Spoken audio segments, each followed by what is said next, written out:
Hello student, आज की इस वीडियो में हम लेकर के आए हैं जो स्टूडेंट 27 फरवरी 2024 को क्लास 10th गणित का पेपर देने जा रहे हैं उन सभी स्टूडेंट के लिए आज की इस क्लास में हम लेकर के आए हैं क्लास 10th गणित का वायरल प्रश्न पत्र। ऐसा ही पेपर आपका बोर्ड एग्जाम 27 फरवरी 2024 को आएगा, इसलिए इस पेपर पैटर्न को समझना आपके लिए वेरी इंपॉर्टेंट है। यदि आप इस पेपर पैटर्न को समझते हैं तो आप अपने बोर्ड एग्जाम में बहुत बेहतर मार्क्स प्राप्त कर सकते हैं।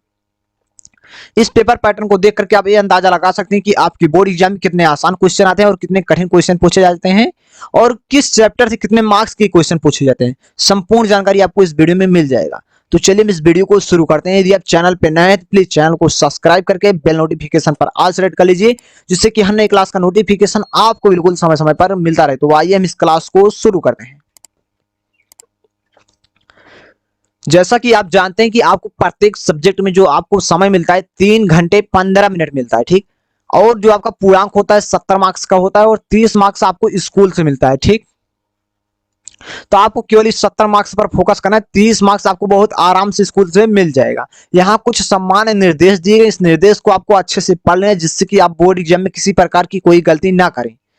देखिए, प्रारंभ के 15 मिनट परीक्षार्थियों को प्रश्न पत्र पढ़ने के लिए निर्धारित है। जो आपको पेपर मिलेगा उस पेपर को आपको 15 मिनट बहुत अच्छे से धीरज के साथ पढ़ लेना है, जिससे कि आगे की प्रोसेस में आप गलती ना करें।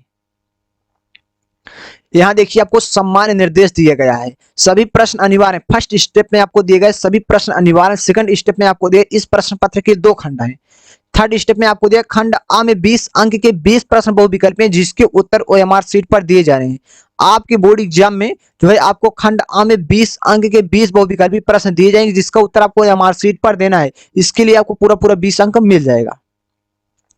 देखिए, स्टेप नंबर 4 में ओएमआर शीट पर उत्तर अंकित किए जाने के पश्चात उसे काटे नहीं तथा इरेजर व्हाइटनर आदि का प्रयोग ना करें। जैसे कि आप अपने बोर्ड एग्जाम में जैसे कि इस प्रकार से आपका पहला क्वेश्चन होगा, इसमें आपको 4 विकल्प मिलेंगे, पहला, दूसरा, तीसरा। इस प्रकार से इसके अंदर होगा ए, यहाँ बी होगा, यहाँ सी होगा, यहाँ डी होगा। जैसे कि आपको लगता है कि क्वेश्चन नंबर 1 का विकल्प नंबर पहला सही, तो आप इस गोले को इस प्रकार से पूरी तरीके से भर देंगे, ठीक, काली पेन या नीली पेन से, ठीक, अच्छी तरीके से भर देते हैं। और बाद में आप सारे क्वेश्चन को सॉल्व करने के बाद आपको लगा कि इसका विकल्प नंबर सी सही है, तो आप इस प्रकार से इस गोले को रंग देते हैं, भर देते हैं पूरी तरीके से, ठीक। और बाद में इस क्वेश्चन को आप गलत मार देते हैं और इस गोले को सही कर देते हैं। यदि आप अपने क्वेश्चन में, अपने कॉपी में या अपने ओएमआर शीट में ये गलती करते हैं तो आपको यहाँ 0 अंक मिलेगा, यहाँ आपको 1 भी मार्क्स नहीं मिलेगा। आपको ये गलती नहीं करना है। यदि आप ऐसी गलती तो आपके ओएमआर शीट को मशीन रिजेक्ट भी कर सकती है, इसलिए आपको ऐसी गलती से सतर्क रहना है। यहाँ देखिए, दूसरा खंड, स्टेप नंबर 5 को दूसरा खंड बा में 50 अंक के वर्णनात्मक प्रश्न होंगे। जो आपका खंड बा होगा इसमें 50 अंक के वर्णनात्मक प्रश्न होंगे, यानी कि लॉन्ग क्वेश्चन होंगे, ठीक। देखिए, स्टेप नंबर 6 में इस खंड में कुल 5 प्रश्न होंगे, ठीक। जो आपका पेपर हो पूरे पेपर में आपके कुल 5 प्रश्न होंगे टोटल। देखिए, स्टेप नंबर 7, प्रत्येक प्रश्न के प्रारंभ में स्पष्ट लिख दिया गया कि उनके कितने खंड करना है। जो आपका क्वेश्चन है उसके शुरुआत में ही आपको बता दिया कि उसके कितने प्रश्न करने, कितने प्रश्न नहीं करना है, ठीक। स्टेप नंबर 8 में देखिए, प्रश्नों के अंक उनके सम्मुख अंकित हैं। जैसे कि आपका पहला क्वेश्चन है कितने मार्क्स का, इसके सामने लिखा गया है, इसके सम्मुख अंकित कर दिया गया है। प्रथम प्रश्न से आरंभ कीजिए, अंत तक करते जाइए, उस पर समय नष्ट मत कीजिए, ठीक। जैसे कि आपको पहले प्रश्न से स्टार्ट करना है और अंत तक करते जाना है और आपको उस पर समय व्यर्थ नहीं करना है। यदि आप समय को व्यर्थ करेंगे तो आपका क्वेश्चन छूट जाएगा और आप अपने बोर्ड एग्जाम में बेहतर मार्क्स प्राप्त नहीं कर पाएंगे। अब यहाँ से स्टार्ट होता है आपका खंड आ। तो चलिए हम खंड आ को बहुत बेहतरीन तरीके से सीखते हैं और क्वेश्चन को भी सॉल्व करते हैं, ठीक। देखिए, यहाँ से आपका स्टार्ट होता है खंड आ और यहाँ आपका है बहुविकल्पीय प्रश्न शुरुआत होती है। अब देखिए, पहला क्वेश्चन क्या कह रहा है, किन्हीं दो संख्याओं का एलसीएम 60, आपको एलसीएम 2 दिया गया है 60 तथा एचसीएफ 3 है। एक संख्या 12 तो दूसरी संख्या होगी, आपसे दूसरी संख्या पूछ रहा है भाई। यहाँ हमारा एक दूसरी संख्या ज्ञात करना है। जब आपको एलसीएम दिया गया हो और एचसीएफ दिया गया हो और आपको एक संख्या दी गई हो तो दूसरी संख्या ज्ञात करना है। ऐसी कंडीशन में हमारा एक सूत्र होता है, इस सूत्र को आपको याद रखना है। इस प्रकार का कोई भी क्वेश्चन आएगा, चाहे आपसे एलसीएम ज्ञात करने के लिए कहे, चाहे आपसे एचसीएफ ज्ञात करने के लिए, चाहे आपको दूसरी संख्या दी गई हो, पहली संख्या ज्ञात करने के लिए कहे, चारों कंडीशन में ही फार्मूला लगेगा। इस फार्मूले को आपको अच्छे से तैयार कर लेना है। तो हमारा फार्मूला होता है दो संख्याओं का गुणनफल बराबर एचसीएफ गुणे एलसीएम। यहाँ हम फार्मूले को लिखते हैं, इस फार्मूले को आपको याद कर लेना है। दो संख्याओं का गुणनफल बराबर होता है हमारा एलसीएम गुणे एचसीएफ। ठीक। अब दो संख्याओं का गुणनफल, दो संख्या हमारी क्या है, एक संख्या आपको दी गई, देखिए आप देख सकते हैं एक संख्या आपको 12 दी गई है, तो हम लिख सकते हैं एक संख्या 12 और दूसरी संख्या हमें ज्ञात करनी है। ठीक, दो संख्याओं का गुणनफल है, क्या दो संख्याओं का गुणनफल, मान एक संख्या लीजिए, हम लिखते हैं गुणे दूसरी संख्या, दूसरी संख्या। ठीक, बराबर, देखिए एलसीएम क्या है, एलसीएम, एलसीएम आपका 60 है गुणे एचसीएफ, एचसीएफ आपका 3 है। ठीक, तो यहाँ आपका आ जाएगा 12 गुणे दूसरी संख्या, दूसरी संख्या। ठीक, यहाँ क्षेत्र का 18 आपका 180 आ जाएगा। ठीक, यहां से हम दूसरी संख्या ज्ञात करेंगे, देखिए हमारी दूसरी संख्या क्या है, दूसरी संख्या, दूसरी संख्या बराबर हमारा 180 बटा 12 हो जाएगा। देखिए 12 कम 12 आ जाएगा, यहाँ 12 6 18, यहाँ आपका 60 बनेगा, 12 5 60, यहाँ आपका 15 आया, तो आपकी जो दूसरी संख्या होगी आपकी 15 होगी। ठीक, आपकी जो एक संख्या है 12 है और दूसरी संख्या जो होगी आपकी 15 होगी। इस प्रकार से आपका पहला क्वेश्चन सॉल्व होता है। हम समझते हैं कि यह क्वेश्चन आपको काफी बेहतर तरीके से समझ में आया होगा और आपकी बोर्ड एग्जाम के लिए वेरी इंपॉर्टेंट क्वेश्चन, आप इसे नोट कर लीजिए।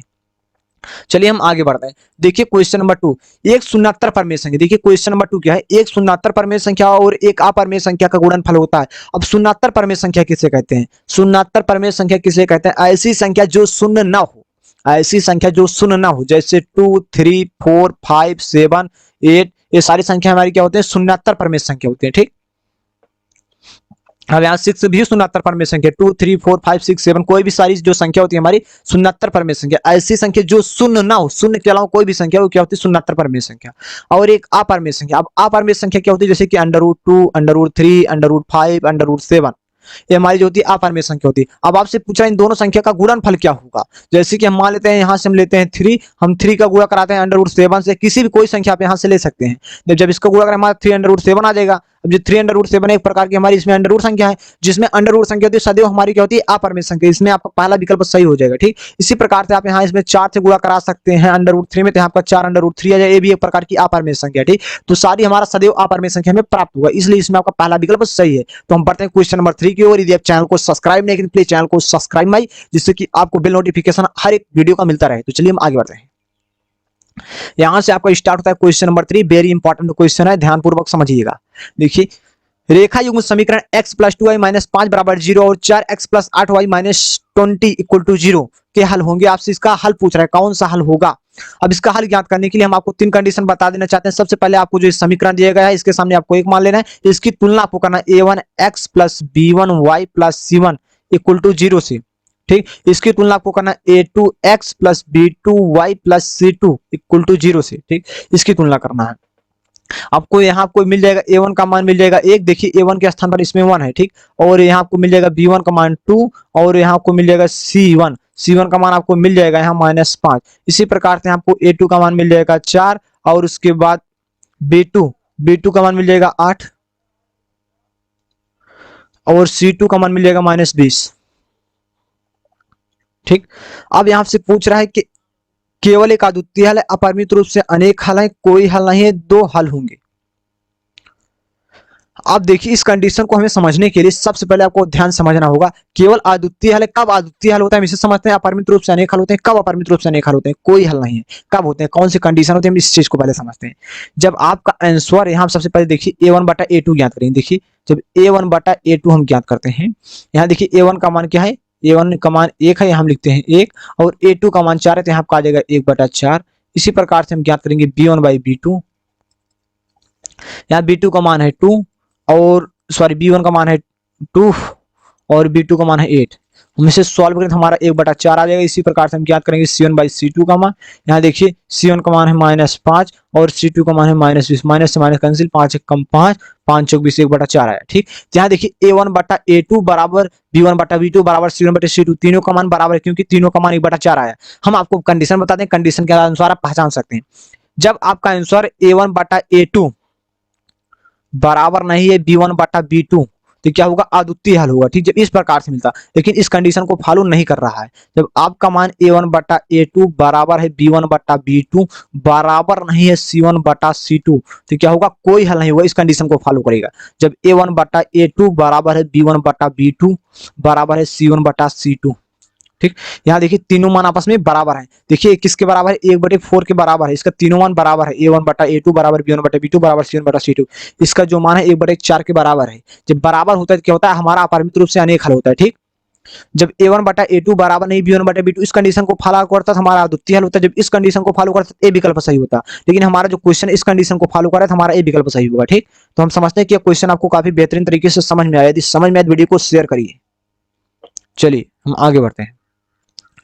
देखिए क्वेश्चन नंबर 4, वह सबसे बड़ी संख्या जिससे 70 और 125 को विभाजित करने पर क्रमशः शेषफल 5 और 8 प्राप्त हो।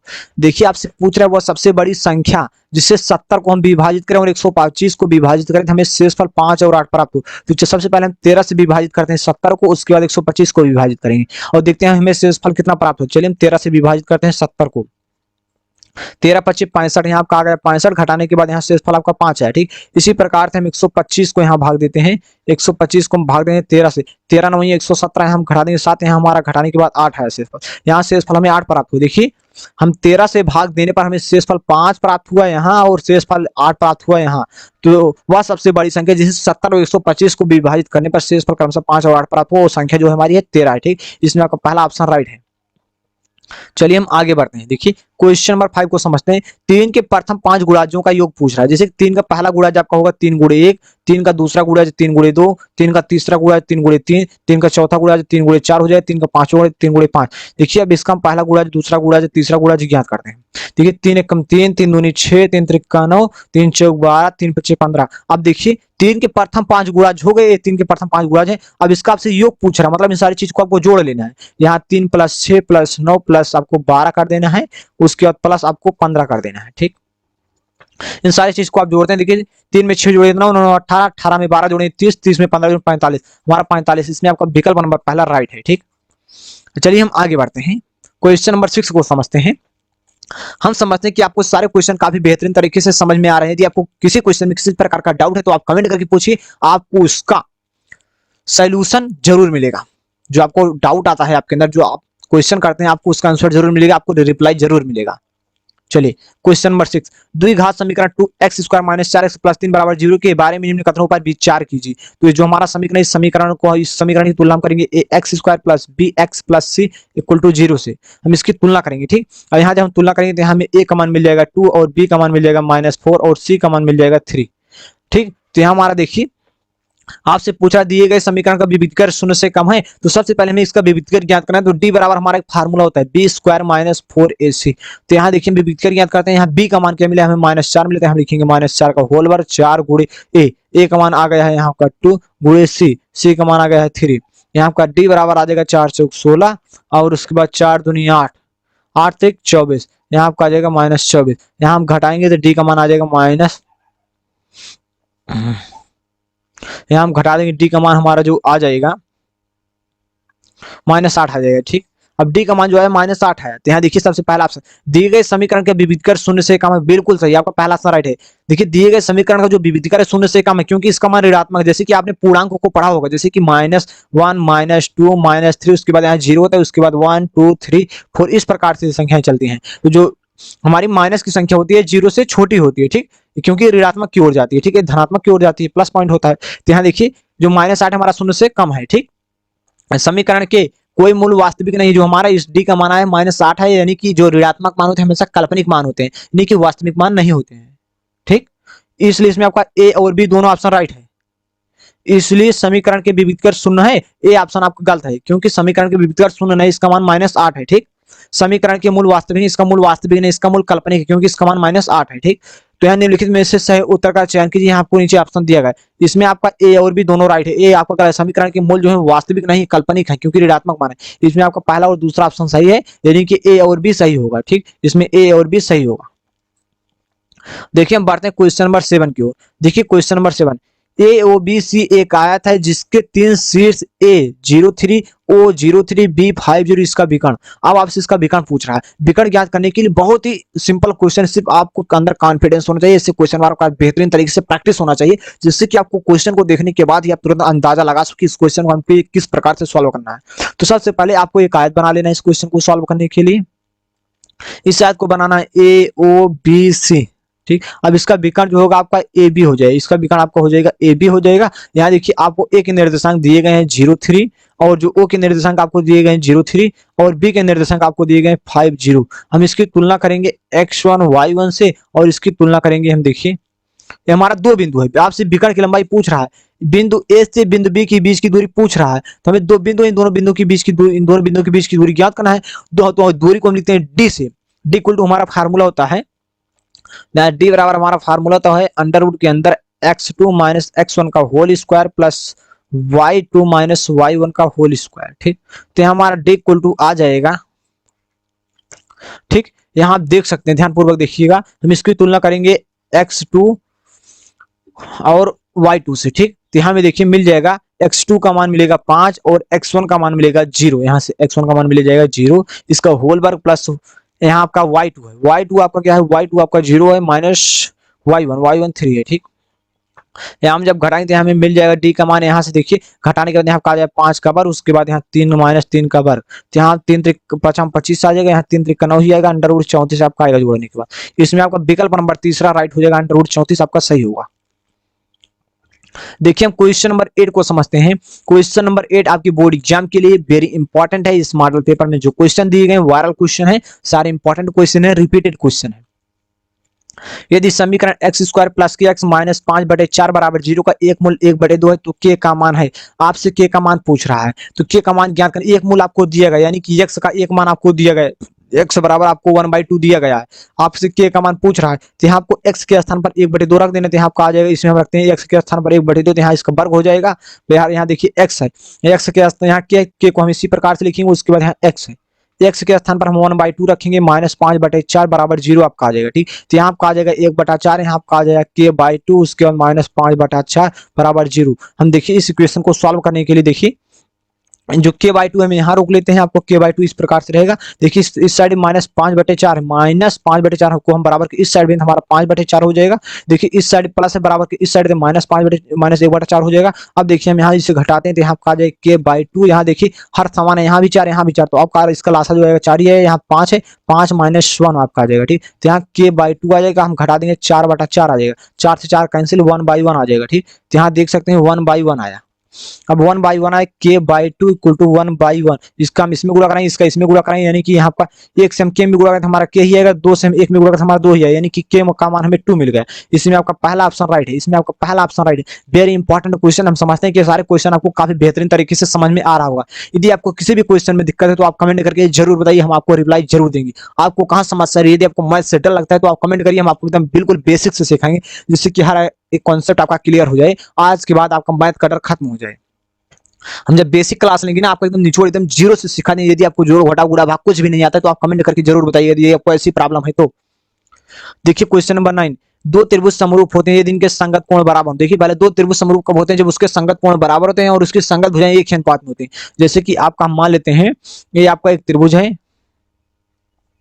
इसी प्रकार से आपका एक त्रिभुज और है। ठीक, ए, इसका नाम है ए बी सी, इसका नाम है पी क्यू आर। अब जैसे कि इसमें कोण जो ए है कोण पी के बराबर होना चाहिए, मतलब इसके संगत कोण बराबर हो। जैसे कोण बी जो है कोण क्यू के बराबर होना चाहिए, कोण जो सी है कोण आर के बराबर होना चाहिए। ठीक, और जो हमारी ए रेखा है इस भुजा के बराबर होना चाहिए, जो हमारी ए भुजा है इस भुजा के बराबर होना चाहिए, जो हमारी ए भुजा है इस भुजा के बराबर होना चाहिए। मतलब इसके संगत कोण बराबर होने चाहिए और इसकी संगत भुजाएं एक ही अनुपात में होनी चाहिए, कि समानुपाती होनी चाहिए। उपयुक्त में दोनों, इसमें आपका तीसरा ऑप्शन राइट है, क्योंकि दोनों कंडीशन को फॉलो करेगा जो समरूप त्रिभुज होते हैं। चलिए यहाँ क्वेश्चन नंबर 10 को देखिए, यदि एक समकोण त्रिभुज एबीसी में कोण सी 90 अंश, एसी बराबर 3 सेंटीमीटर और बीसी बराबर 4 सेंटीमीटर, बिंदु सी से जाने वाली माध्यिका की माप है। देखिए आपको एक त्रिभुज दिया गया है एबीसी और इसमें कोण सी जो है समकोण है और एसी बराबर आपको 3 सेंटीमीटर दिया गया है और बीसी बराबर आपको 4 सेंटीमीटर दिया है। बिंदु सी से जाने वाली माध्यिका की माप आपको ज्ञात करना है। तो यहाँ आपको सबसे पहले एक समकोण त्रिभुज बना लेना है, इस त्रिभुज को नाम दे देना है ए बी सी, क्योंकि इसमें कोण सी जो है समकोण है तो ये आपका 90 अंश होगा। ठीक, अब यहाँ देखिए आपको मान भी दिया गया, आपको एसी बराबर आपको दिया है 3 सेंटीमीटर और आपको बीसी बराबर आपको 4 सेंटीमीटर दिया गया है। हम इसमें पाइथागोरस प्रमेय लगाएंगे तो यहाँ हमारा देखिए आपका लंब हो जाएगा, ये आपका लंब है और ये आपका जो है नीचे वाला आधार है ये आपका कण है। तो यहाँ हमारा कण का वर्ग बराबर सूत्र होता है, कण का वर्ग बराबर सूत्र होता है आधार का वर्ग, आधार आपका 4 है, आधार का वर्ग प्लस जो होता है लंब का वर्ग, लंब आपका 3 है, 3 का वर्ग हो जाएगा। तो यहाँ हमारा कण आ जाएगा, कण का वर्ग इक्वल टू हमारा आ जाएगा देखिए 4 चौक 16 प्लस 3 त्रिक 9, इसके अंदर हमारा देखिए आ जाएगा इतना। उसके बाद यहाँ से आपका कण का वर्ग बराबर इन दोनों का हम जोड़े हमारा 25 है, यहाँ से स्क्वायर हटेगा तो इसके ऊपर अंडर रूट आ जाएगा, तो हमारा कण आ जाएगा। देखिए जो हम 25 से हमारा 5 का वर्ग होता है, तो जब स्क्वायर यहाँ हम लिखेंगे 5 का वर्ग लिखेंगे, इस प्रकार से स्क्वायर, जब स्क्वायर हटेगा तो अंडर रूट हट जाएगा, ठीक। क्योंकि इसका हटाने का फार्मूला 5 का वर्ग है, जो अंडर रूट का मान होता है 1/2 होता है, यहाँ 2 से 2 कैंसिल हुआ, यहाँ का आ जाएगा 5, ठीक। इसमें जो 5 है इस भुजा की लंबाई है, ठीक। अब आपसे बिंदु सी से जाने वाली माध्यिका की माप पूछा है, बिंदु सी यह है, यहाँ इसकी माध्यिका की माप यहाँ है, तो देखिए पूरा लंबाई 5 है, तो इसकी माध्यिका यहाँ से आ रही है, तो इसकी लंबाई 2.5 होगी, तो इसमें आपका ये पहला ऑप्शन राइट है, ठीक। चलिए हम क्वेश्चन नंबर 11 को समझते हैं। देखिए क्वेश्चन नंबर 11, यदि sine theta minus cos theta बराबर 1 तो साइन की पावर 4 थीटा प्लस कॉस की पावर 4 थीटा का मान होगा। आपसे पूछ रहा है sine theta minus cos theta बराबर 1 तो साइन की पावर 4 थीटा प्लस कॉस की पावर 4 थीटा का मान आपसे पूछ रहा है। तो देखिए जो आपको यहाँ दिया गया है, इसका आपको सबसे पहले दोनों पक्षों का वर्क कर दें। जैसे आप इसका वर्क करेंगे, हमारे फार्मूला होता है a माइनस बी का होल स्क्वायर का फार्मूला होता है A square plus B square minus 2ab, ठीक। इस फार्मूले का हम यूज करेंगे यहाँ। देखिए तो यहाँ हमारा देखिए a के स्थान पर इसमें साइन है और b के स्थान पर इसमें कॉस थीटा है। तो चलिए हम इसे खोलते हैं। एक यानी कि a स्क्वायर हो जाएगा प्लस b स्क्वायर हो जाएगा यहाँ प्लस 2ab, यानी कि 2 sine theta into cos theta आपका आ जाए इक्वल टू, यहाँ एक कवर करेंगे तो हमारा एक ही है। देखिए यहाँ sine square theta plus cos square theta है ना, तो हमारा एक सूत्र होता है sine square theta plus cos square theta equal to 1 होता है, ठीक। तो यहाँ हम इसके sine square theta plus cos square theta के स्थान पर हम 1 लिखेंगे। यहाँ देखिए 2 sine theta into cos theta है, हमारा एक सूत्र होता है साइन 2 थीटा बराबर सूत्र होता है 2 sine theta into cos theta, ठीक। यहाँ 2 sine theta into cos theta के स्थान पर हम लिखेंगे साइन 2 थीटा, तो यहाँ हमारा आ जाएगा साइन 2 थीटा इक्वल टू 1। देखिए सॉरी यहाँ थोड़ा मिस्टेक हो गया है, इस सूत्र में देखिए sign square theta plus cos square theta यहाँ माइनस होगा, ठीक। यहाँ केवल माइनस होगा, तो यहाँ आपका माइनस आएगा, ठीक, बस इतना। अब देखिए यहाँ आपका 1 आ जाएगा, इस साइड प्लस 1 है, इस साइड माइनस 1 हो जाएगा। यहाँ देखिए minus sine square minus sine 2 theta, इस साइड प्लस साइन 2 थीटा हो जाएगा साइन 2 थीटा। यहाँ हम घटाएंगे तो 0 आ जाएगा, यहाँ हमें मिल जाएगा साइन 2 थीटा, ठीक। अब यहाँ जैसे कि हम इस साइन 2 थीटा को पहले लिखें बराबर 0, तो हमारा जो होता है साइन 0 का मान 0 होता है, यहाँ हम 0 के स्थान पर लिख सकते हैं साइन 0 डिग्री। इससे कैंसिल हो, हमारा 2 थीटा इक्वल टू आ जाएगा 0 डिग्री। तो हम थीटा जब ज्ञात करें तो हमारा 0 ही डिग्री है, क्योंकि 2 इस साइड गुणा करा, इस साइड तो भाग करेगा, तो हमारा तो 0 डिग्री है। थीटा का मान जो है 0 अंश मिला, हमसे इसका मान पूछ रहा है ना, तो हम थीटा के स्थान पर 0 डिग्री रखते हैं, ठीक। तो चलिए यहाँ आपका आ जाएगा साइन की पावर 4 थीटा प्लस कॉस की पावर 4 थीटा। यहाँ देखिए साइन की पावर 4 थीटा, हम थीटा के स्थान पर 0 डिग्री रखते हैं, तो हमारा आ जाएगा 0 डिग्री प्लस कॉस की पावर 4, यहाँ थीटा के स्थान पर हम 0 डिग्री रखते हैं। साइन की पावर 4 0 डिग्री प्लस कॉस की पावर 4 0 डिग्री, यहाँ देखिए साइन 0 डिग्री का मान क्या होता है 1, साइन 0 डिग्री का मान 0 होता है, तो यहाँ पावर इसका 4 हो जाएगा, और कॉस 0 डिग्री का मान 1 होता है, इसकी पावर 4 हो जाएगा। तो यहाँ देखिए 0 पावर 4 है, मतलब 0 गुणे 0 गुणे 0 गुणे 0 गुणे 0 हम करेंगे, हमारे 0 ही आएगा बराबर। तो यहाँ हम 0 लिखते हैं, प्लस यहाँ 1 गुणे 1 की पावर 4 है, यानी कि 1 गुणे 1 गुणे 1 गुणे 1 गुणे हम करेंगे तो एक बार हमारा 4 बार करें तो हमारा 1 ही आएगा, तो हमारा 0 और 1 को जोड़े तो हमारा 1 ही मिलेगा, ठीक। यानी कि आपका जो आंसर है इसमें 1 है, सही, ठीक। इसका जो मान है 1 है, ठीक। हम समझते हैं कि क्वेश्चन नंबर 11 आपको काफी बेहतरीन तरीके से समझ में आया होगा। तो चलिए हम बढ़ते हैं क्वेश्चन नंबर 12 की ओर। देखिए क्वेश्चन नंबर 12, यदि साइन 2a बराबर 2 साइन a तब सत्य होगा जबकि a बराबर क्या होगा। आपसे a बराबर पूछ रहा है, क्वेश्चन बहुत ही आसान है। चलिए इस क्वेश्चन को हम यहाँ सॉल्व करते हैं। यहाँ आपको दिया गया साइन 2a बराबर यहाँ दिया गया है आपको 2 साइन a, ठीक। तो हमारा देखिए एक सूत्र होता है, यहाँ मैंने आपको बताया, देखिए साइन 2a, देखिए साइन 2 थीटा है ना, थीटा के स्थान पर यहाँ थीटा, तो मैंने यहाँ थीटा लिखा, यदि यहाँ a होता तो मैंने यहाँ थीटा के स्थान पर a लिखता, ठीक। यहाँ देखिए साइन 2a बराबर सूत्र होता है साइन 2 थीटा बराबर सूत्र 2 sine theta into cos theta, ठीक। तो यहाँ इसके स्थान पर हम लिखेंगे साइन 2a के स्थान पर हम लिखेंगे 2 sine a into cos A equal to 2 sine A, ठीक। यहाँ हमारा 2 साइन ए से 2 साइन ए कैंसिल हो जाएगा, यहाँ आपका कॉस ए बराबर आपका आ जाएगा 1, ठीक। यहाँ आपका आ जाएगा 1, यहाँ देखिए 1 है ना, तो यहाँ मैंने लिया कॉस ए। यहाँ देखिए 1 जो है कॉस 0 डिग्री का मान 1 होता है, तो हम 1 के स्थान पर कॉस 0 डिग्री रख सकते हैं, इससे कैंसिल हुआ, ए बराबर हमारा आ जाएगा 0 डिग्री। इसमें आपका विकल्प नंबर पहला राइट होगा, ठीक। इसमें विकल्प नंबर आपका पहला राइट हुआ। हम समझते हैं कि क्वेश्चन नंबर 12 आपको काफी बेहतरीन तरीके से समझ में आया। यदि समझ में आया तो वीडियो को शेयर जरूर करिए और चैनल को सब्सक्राइब करिए भाई। देखिए हम क्वेश्चन नंबर 13 को समझते हैं। यदि 4 tan थीटा बराबर 3 तो 4 sine theta minus cos theta बटे 4 sine theta plus cos theta बराबर है, इसका मान आपसे पूछ रहा है, ठीक। यहाँ देखिए 4 tan थीटा आपको दिया गया इक्वल टू 3, यहाँ आपका tan थीटा इक्वल टू आएगा 3/4 आ जाएगा, ठीक भैया। अब यहाँ 3/4 आया, हमारे एक फार्मूला होता है लाल बटे कक्का, हम लिखते हैं लाल LAL बटे KA, ठीक। अब देखिए जो सबसे पहले इसमें दिख रहा है यल बटे के, यल का मतलब होता है लंब, यल का मतलब होता है लंब, आप नोट कर सकते हैं, और ए का मतलब होता है आधार, और के का मतलब होता है कण, ठीक।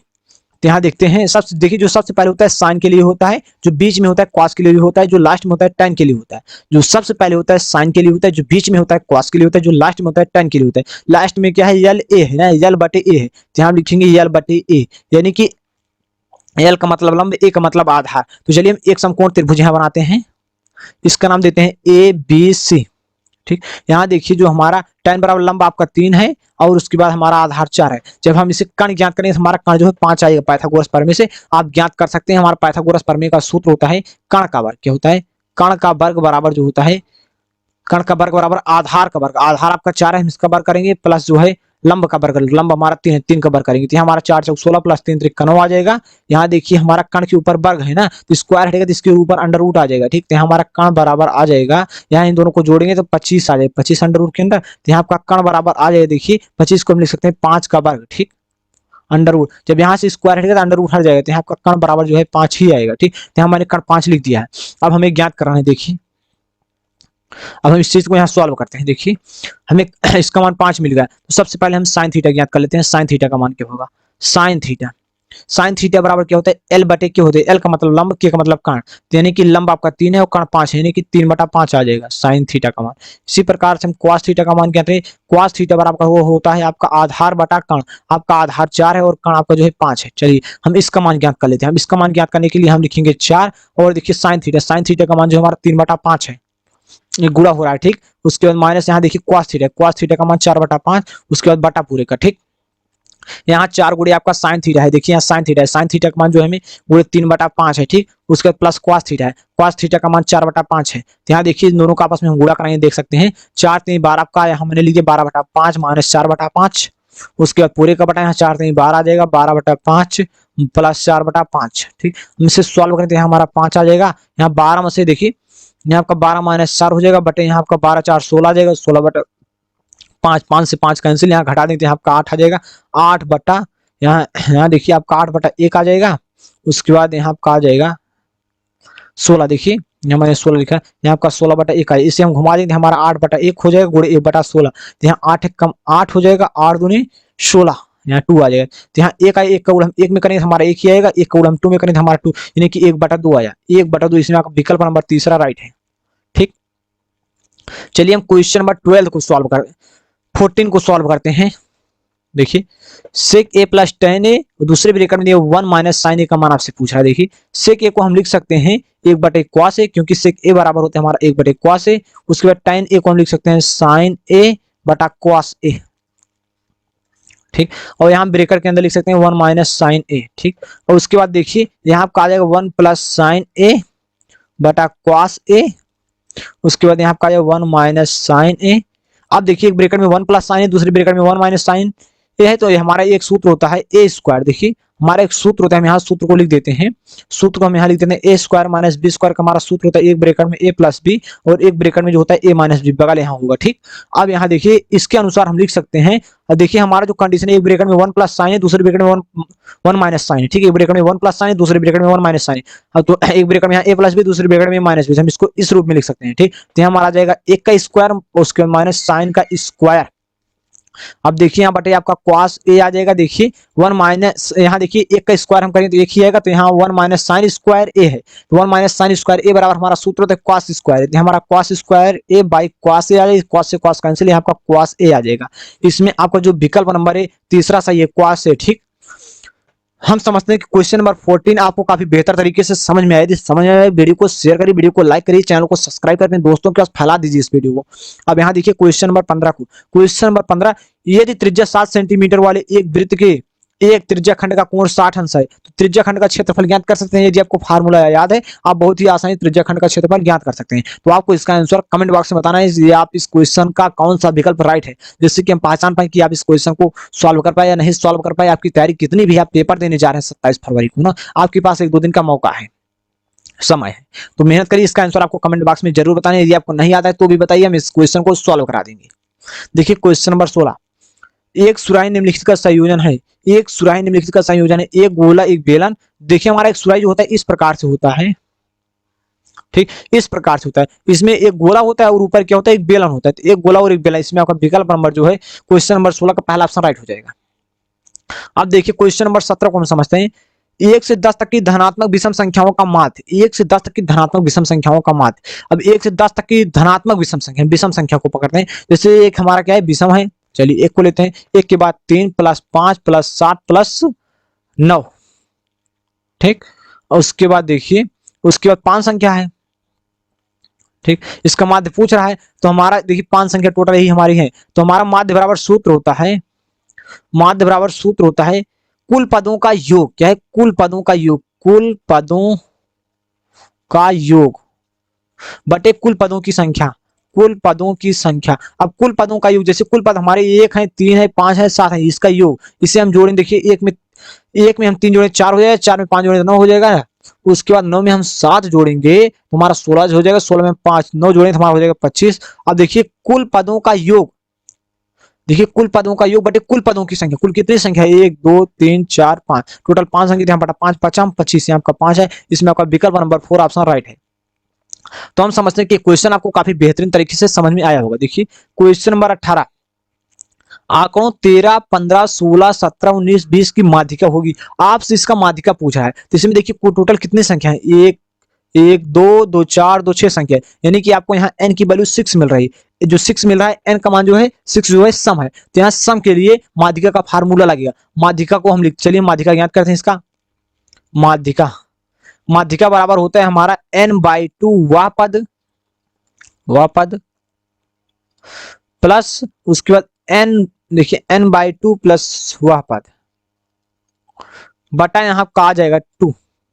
अब देखिए यहाँ n है, n के स्थान पर हम लिखेंगे 6/2 आ जाएगा वह पद, प्लस यहाँ n के स्थान पर हम 6/2 प्लस 1 वह पद बटा 2। यहाँ देखिए हमसे सॉल्व 2 3 6, यहाँ आपका यानी कि तीसरा पद, आपका तीसरा पद आ जाएगा। यहाँ 2 3 6 यानी कि 3 है, 3 1 4, यहाँ आपका चौथा पद आ जाएगा बटा 2। यहाँ तीसरा पद प्लस चौथा पद आ गया, ठीक। अब तीसरा पद आपका, तीसरा पद क्या है? तीसरा पद आपका 16 है और चौथा पद आपका क्या है? 17 है। हम देखिए 16, ध्यान से देखिएगा, आपका यहाँ आ जाएगा 16 प्लस चौथा पद आपका क्या है? 17 है। यहाँ का बटा 17, इन दोनों को हम आपस में 16 और 17 को हम आपस में जोड़ेंगे तो यहाँ 32 33 33 बटा 2 आया, ठीक। क्या है? 33 बटा 2 आया, ठीक। आप देख सकते हैं 33 बटा 2 आया। इसमें आपका विकल्प नंबर, क्वेश्चन नंबर 18 का विकल्प नंबर तीसरा राइट हो, 33 बटा 2। देखिए क्वेश्चन नंबर हम 19 को समझते हैं। यदि कुछ प्रेक्षणों का माध्य 27 तथा बहुलक 45 है तो माध्यिका। यहां हमारा देखिए बहुलक बराबर सूत्र होता है, बहुलक बराबर सूत्र होता है 3 माध्यिका। क्या होता है? 3 माध्यिका -2 माध्य होता है, ठीक। अब बहुलक का फार्मूला देखिए, बहुलक का फार्मूला है आपका 45, बहुलक के स्थान पर 45, 3 माध्यिका, 3 माध्यिका आपका -2 माध्य, 2 माध्य, माध्य 27 है। यहाँ देखिए 45 आपका आ जाएगा, उसके बाद यहाँ 3 माध्यिका आ जाएगी, ठीक। 3 माध्यिका, उसके 27 दूना 54, इस साइड माइनस, इस साइड प्लस हो जाए, 54 इस साइड आकर जुड़ जाएगा तो यहाँ हमारा आ जाएगा 99 आ जाएगा। उसके बाद यहाँ देखिए इस साइड जो हमारा बचेगा 3 माध्यिका बचेगा, तो यहाँ जो 3 इस साइड गुणा कर इस साइड तो भाग करेगा, आपका बचेगा इस साइड माध्यिका। यहाँ हम इसे सॉल्व करने थे, हमारा 3 त्रिक 9, 3 त्रिक 9 हमारा 33 है। इसमें आपका विकल्प नंबर दूसरा ऑप्शन राइट होगा, ठीक। अब देखिए क्वेश्चन नंबर 20, जब एक पासे को फेंका जाता है तो 3 से छोटी एक विषम संख्या आने की प्रायिकता आपसे पूछ रहा है। जब एक पासे को फेंका जाता है 3 से छोटी एक विषम संख्या आने की प्रायिकता आपसे पूछ रहा है। जैसे कि हम एक पासे को फेंकते हैं, एक पासे में 1 से 6 तक गिनती होती है और 3 से छोटी विषम संख्या, 3 से छोटी विषम संख्या 2 हमारी सम है, 1 केवल विषम है। तो जो हमारी पासे पर संख्या आने की प्रायिकता होगी 1/6 होगी, क्योंकि केवल एक विषम संख्या एक बच रही है और जो पासे पर गिनती होती है 1 से 6 तक होती है। हमारा जो आंसर होगा 1/6 होगा, ठीक। तो हम समझते हैं कि यहाँ तक आपको 20 क्वेश्चन काफी बेहतरीन तरीके से समझ में आया होगा। अब देखिए यहां से आपका स्टार्ट होता है खंड बा, यहां से आपका स्टार्ट होता है 2 मार्क्स की क्वेश्चन, ठीक। अब 2 मार्क्स की जो, जैसे कि इसमें पहला खंड, पहला देखिए एक खंड, सभी खंड कीजिए, इसमें आपको सारे क्वेश्चन को हल करना है। टोटल आपको यहाँ 5 क्वेश्चन मिला होगा।